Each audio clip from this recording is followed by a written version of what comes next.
Hey everybody, welcome to 312, the HRP Podcast. This is our year in review episode.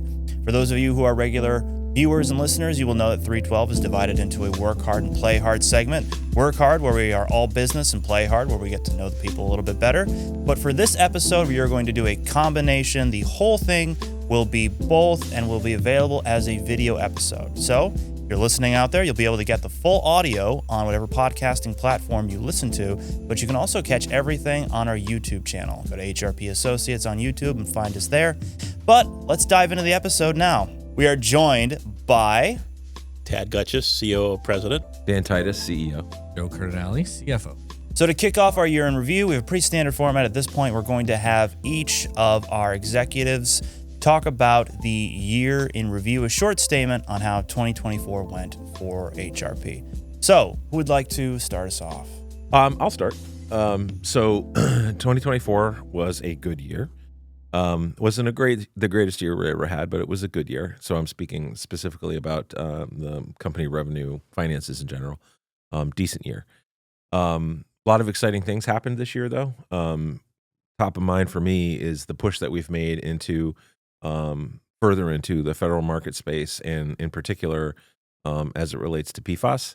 I think that's something that a lot of HRP staff level people might not see directly because it's all sort of in development, if you will. But a lot of really strong contacts, a lot of conversations with potential PFAS remediation opportunities in the federal space, especially on military bases.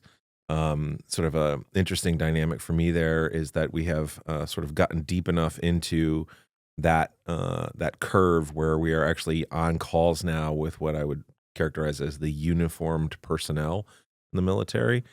Just by way of reference, usually there's lots of civilian employees that sort of handle stuff for DoD that are sort of like the outer shell, if you will. I guess that's kind of how I would describe it.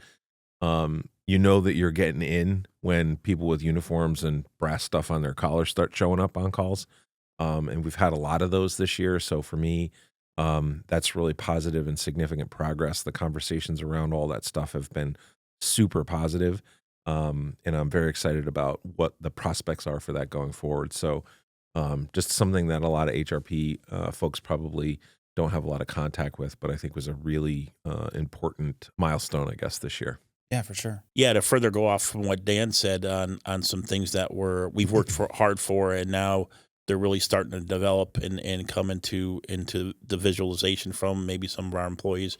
But we've been successful in 2024 with work in the VA area with our hazmat, where we've worked in the Northeast, Southeast, and Midwest with multiple offices, multiple teams, working on very large projects with excellent reviews, and the work has just grown and grown from each one of the projects that we've done. So that's been a great addition to success in 2024 for us. So what Dan said too about the revenue and things have been good.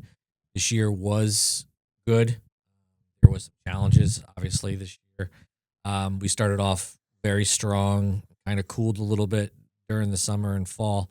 And with building an office in Massachusetts, we had to delay the build out of New York. But it's been a challenge on the cash side of the house. But as far as profitability and things like that, it was a good year. For me, I think one of the things that I like most about this year are the continued growth of the staff that we've seen. We've added some really great people that have come in recent years have really blossomed into impressive employees showing real leadership skills. And we've just seen, really huge additions, especially in our New York office, like a lot of really great people coming in. Fair point. And I think that I want to take that now to my favorite segment of the Year in Review pod, where we do our Rookie of the Year shoutouts, where we look at who we've added this year, people who are just starting their careers, people who are coming with some experience but are rookies to HRP, and shout them out for the great contributions that they've made. So for 2024, who would like to begin with their Rookie of the Year? Well, I'll start. First of all, I'd like to say we added 21 employees, which is nice, and shout out to Maureen Stone, our recruiting coordinator for that. And also, we've had a lot of nice referrals Yeah. of employees that have come in that really have fit good spots. And we're talking about all sides of the house. Admin, health and safety, environmental, and the EHS side too as well. But my quote rookie of the year is a rookie to HRP. And I'm going to say rookie to the approach that we've never seen before at HRP, but certainly not a rookie in the business, and that's Jessica Eubanks. And she sits down in the Greenville, South Carolina office, but she's our corporate health and safety coordinator, been in the business for 15 to 20 years, worked in industry before, but she's kind of, a phrase I kind of like in 2024, she brought a little industry dog to her. Yeah. And she brought that fight to HRP. But at the same time, you will go office to office and see the impact she's had, where she's made safety not boring, repetitive, but more of fun, learning, informational. People talk about it first. She's starting to make some changes. We're not completely there yet, because you can always growth, but it is starting to be first and foremost in people's minds, not only in the office but outside the office, and that never would have happened with Jessica. And she's rolled that and influenced others in how they teach and go about the interactions of employees. So I think that's also been a benefit besides health and safety, but how she goes about her business has been very influential as well. Yeah. That's what I like about Jessica. And can you describe a little bit what her title is and the specific duties she has at HRP? Sure. So corporate health and safety, she runs a group of folks and manages some folks where they have liaisons that help her do her job. She's a resource every day, essentially on call if we have any issues at sites where there could be an accident or incident that needs to be looked upon a safer way. She coordinates the safe work permit practice, the health and safety plan practice. She also does outreach training for health and safety, and mainly in the OSHA arena, to help support our tasks and our clients. But with each one of our offices, we have an office health and safety coordinator who is boots on the ground. So if any one of us needs a specific training, we would have an office health and safety coordinator, but there's monthly programs that she puts out and dictates, and the content and the monthly newsletters and the focuses and the reminders. She is, kind of the practice leader, if you will, of corporate health and safety, but also is a liaison to a lot of the corporate contracts and things that we like to get to make sure that we are in line with being a competitive professional institution. Tad, totally agree on Jessica. And similar to last year, when we had the health and safety position added, for me, I looked at it as like an insurance policy, and Jessica's come in and done just that. She's made sure things are getting run smooth and protecting HRP's, bottom line, basically. Yeah, Jessica is a fantastic choice. I think I'm pretty out loud about how impressed I am with Jessica.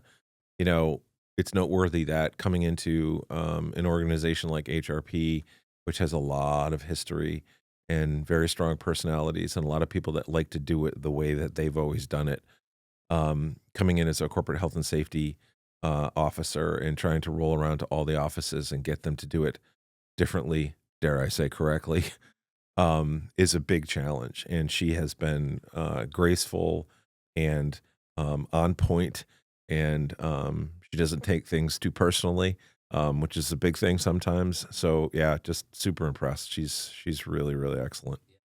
She always gets in early in the office, and when I was working in South Carolina, she'd bring me coffee. So she's my favorite too. Oh, that's awesome. You have no control over them. Exactly. And I get no coffee. She's impressive. Yeah. Very, very, very impressive. So Joe, do you want to hit us with your rookie of the year? Sure. I've got two, really. So again, I've talked about the challenges of the year, finance. In the accounting department, it's been a challenge as well. We had one person leave and one person retires. So we've had to hire two people, and shout out to Lisa Crower, who had to train two people at the same time. So it started off a little slow, teaching two people at the same time, but I'd like to give my rookie a year to both Nicole Alsdorf and Pam Oliveri. Nicole works in accounts receivables. Nicole's slowly learning a lot of the institutional knowledge that MJ had, learning from Lisa and a bit from MJ. Taking a little bit of time, but she's there, doing a great job now. She's actually starting to take some responsibility away from Amy. And the other person I wanted to shout out, brand new to the company, Pam Oliveri. She came from another company who she did the same thing. She did, did billing, but she also did accounts receivable collections. So now we finally got to that point where she's doing that for us. Can you talk a little bit about what their specific roles are in the accounting department, Sure. maybe some of the challenges that they face in those? Sure. Nicole is accounts receivable. So I like to say she controls the money coming in. So she's got to deal with clients, project managers, a lot of mysteries. I tell you, people love sending money with no names on it. I've got one to help her look up. They still do that. But yeah, people, ACHs too, they forgot to send us the email saying what they're paying. So there's a lot of mysteries in accounts receivable that Nicole has to figure out. But, she's doing that. She's doing credit cards from Amy now. So she's mostly the control of the money coming in. Pam is billing. So that's getting the bills out the door. And now just recently doing collection calls, helping PMs out, trying to collect money. And both doing a great job.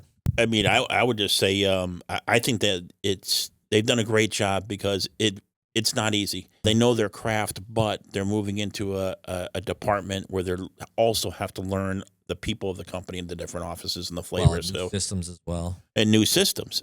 Exactly. So really it was bigger than maybe a lot of people realized to do it, but the communication's been great. Myself sitting in a regional location, needing information, and they've always been on the spot doing that, and their communication's been great with a backup. So I commend them because, especially in the billable arena, you have 38 managers putting billings memos at them, and every one of them is different. Every one of them is different, and More than 38. yeah, it's and then 38 turns into 76 problems or whatever you have to do it to track things down. So they really stuck to it, and honestly, I just realized this right now. Never heard a peep out of them other than how can I help? Really? I did want to say one thing with Nicole. She's not new to HRP. She did work in our New York office. She saw the ad in the paper.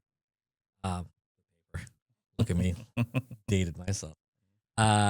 She saw the ad and she asked, if we'd be willing to have her come on, and sure.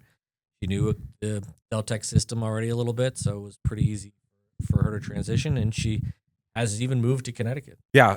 Again, two excellent picks. There are a lot of what I think I might characterize as unsung heroes in this company. Obviously, moving money through the company it's the blood, it's the oxygen, Paramount. It's the thing that keeps us alive. So it is a difficult job, and I don't think that most people appreciate how complicated it can be, because it just kind of goes away. I think that the addition of both Pam and Nicole have elevated the professionalism of the accounting office. That's a theme that's a big deal for me. So I really appreciate that, and I also just sort of on the social side, Nicole is an artist as well. And for those who don't know, their work area is at the end of sort of a long hallway, and Nicole has sort of this rotating sort of art wall where she hangs up different pieces of art that you can see as you walk down the hallway. And I love that. I think that it's sort of on brand for sort of HRP culture, and in that way, she just really represents well. So It added a little bit of color. yeah, a little bit of color. Pretty drab. Yeah, yeah. Almost want to see what comes next. She's Accounting made accounting department. artsy, and that's Then you go to my almost office. superhero right level back to stuff. nothing. Mm-hmm. Yeah, it's awesome. Yeah. So Leah Yannicka is my hands down rookie of the year. So Leah works in the Farmington office and runs the front desk. The front desk at HRP is a rather storied position over the years, and I don't just mean in this Farmington office, but all the way back to the beginning. that desk has been occupied by some notable and large personalities that are in the legend of HRP. Sometimes more on the comedy side than on the professional side. But Leah has come in, again, professionalism. She has increased the volume of capacity of the front desk. You walk through the front door, she meets you with a smile. She always is professional, but she's also always working. She's working on stuff all of the time. And basically, she's doing several jobs at once. She's handling the front desk, which means, handling people coming in and out of the security doors. That includes like all deliveries and so on and so forth. Dealing with all that, simultaneously handling all sorts of input administrative tasks, sometimes supporting a document production, trying to get reports and stuff out the door. So like her job responsibilities are kind of like everything. And she just rolls through it, which is awesome. That's the professionalism part. But then also I know just from observing from afar that she's become very popular on the floor with the staff.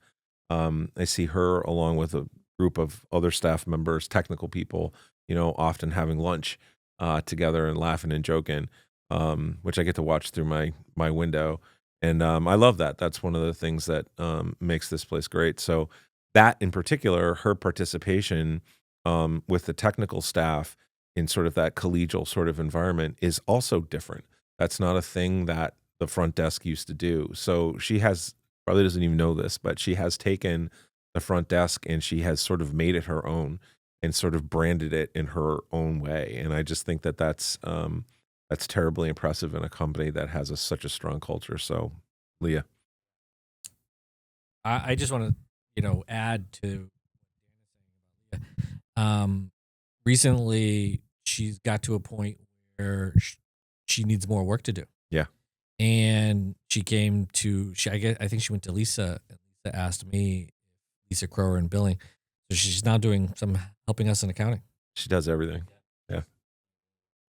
And I would say, this is something that a lot of folks do not see when you sit here every day. But when you come from an outside office, sometimes, you're in a different environment. The first thing you see is Leah. Mm-hmm. You are welcome immediately. And it's not small talk. You're actually taking time. But I'll also bring out, Dan, excellent description of who she is, but she does that for all the offices. Yeah. And the reason why I say that is I came up one time and I need to stamp and certify some documents and get some things done. And we were running into some last minute issues, kind of caught in a situation. And I tell you, she was like by my side finding a solution, ready to go over that hill charging. And I just thought that was cool. And she was not going to give up. We found a solution and I had to go back and tell her hey, we were done.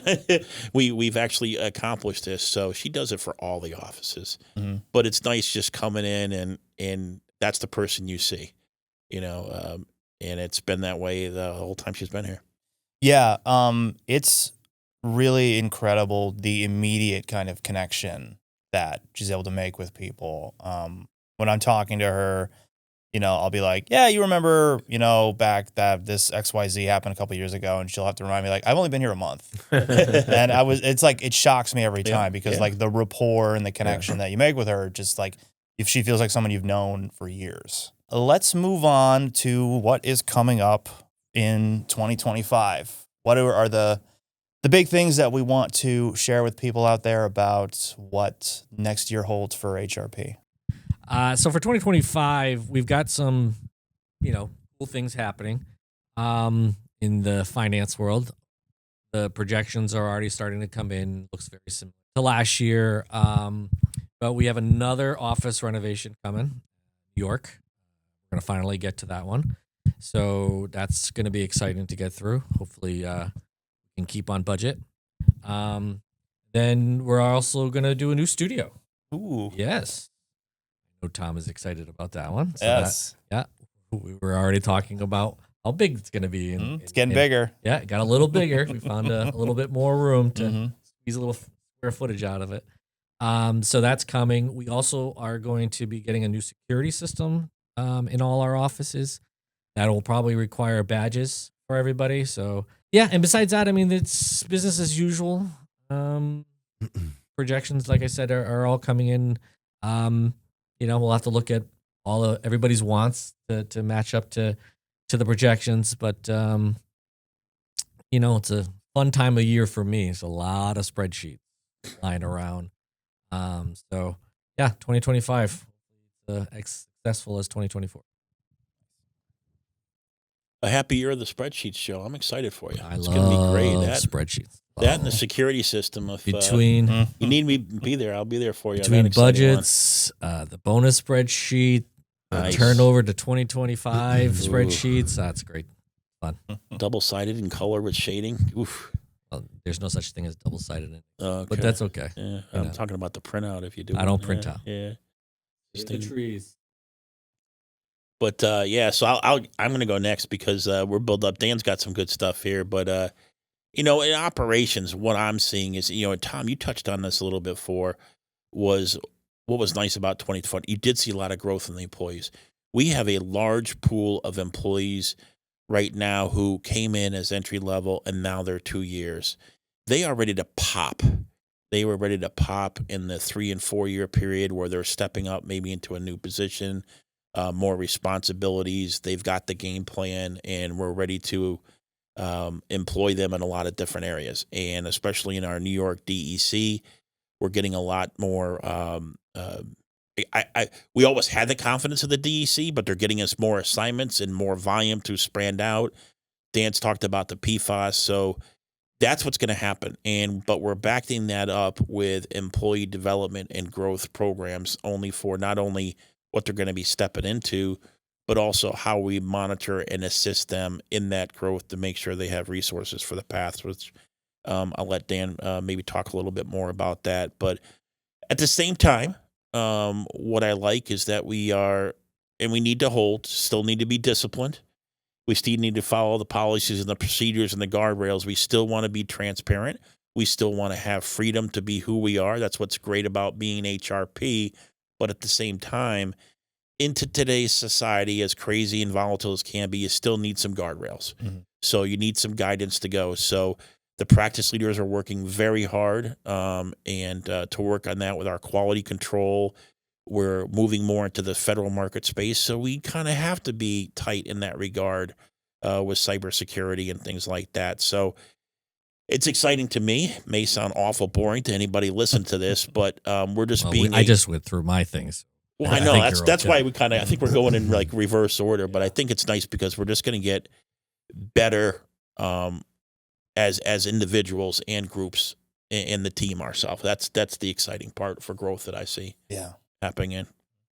So 2025, this is almost a look back to look forward at some level, but the thing that I think I'm probably most excited about with respect to 2025, when we got our hands on the steering wheel here, had a lot of big ideas, shocker, about how we were going to take all of the good pieces of this organization and put some sunshine on them and help them grow, and then in the same breath grow past some of the history. There's a lot of ingrained historical culture here that has a lot of good aspects, but also has some things that probably need to be left in the past.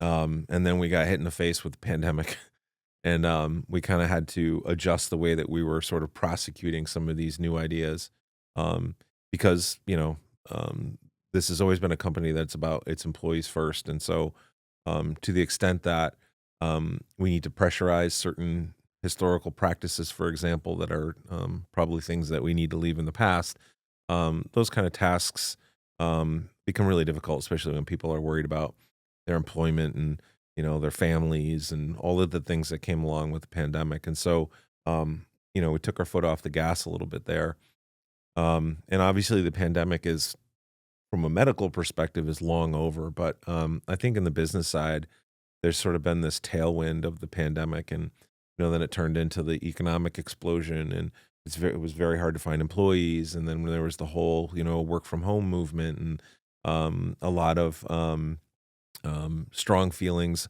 not so much here at HRP, but just kind of out there in the world about the relationship between work and personal time and work and value, and conversations around some of the world's largest companies just sort of abusing their employees. And we're in this social media era where people are consuming all of that and then looking at their own workspace, their own work environment, rightly or wrongly, and maybe applying some of those same sort of narratives and metrics. And so what we sort of thought, I think, in 2019 at the beginning, well, frankly, middle of 2018, was going to be a relatively simple case to make, has gotten a lot more complicated. But what I'm looking forward to in 2025 is I think that all of those things that is just sort of discussed from a historical perspective, the things that sort of created the quicksand, if you will, that kind of slowed down some of our progress, I think we're past a lot of that. Even just in the last 6 months, I think things have started to, shall I say, normalize. That's not a regression to the past, so there's a new normal. There's no doubt about that. But I think most people have kind of found their footing, and so that makes it easier from a leadership perspective to start to have conversations with people about things like, well, instead of doing it this way, how about we do it that way? And let's talk about why this is an improvement and how we can, make improvements, and how those improvements tie back to you as an individual in your own professional capacity. And then as a function of your professional capacity, your personal capacity. And I think that HRP has always been, because of its really strong employee first culture, has always been sort of a good crucible for these kind of ideas. I think that the company, when you talk about like the great places to work, we're a small company in relative terms, so we don't get on that list. But I think that, the crucible of HRP's culture is a great place to work with those sorts of ideas. And, we've always had that. So sort of reaching back into time now and trying to pull that forward and modernize the way that we, approach this, make this a place that is inclusive for everybody, not just, the boys club of the past, to sort of help young people find their place in their professional world and help them grow and, achieve the dreams that they haven't even had yet. HRP has the capacity to do those things. And I think that in 2025 was sort of a focus on the idea of professionalism, which sort of gets back to this very old saying that has been at HRP for as long as I've been here, which is 27 years. We like to say we're the OG work hard, play hard culture. We're going to have an opportunity now to sort of focus on that idea and build in this narrative of professionalism.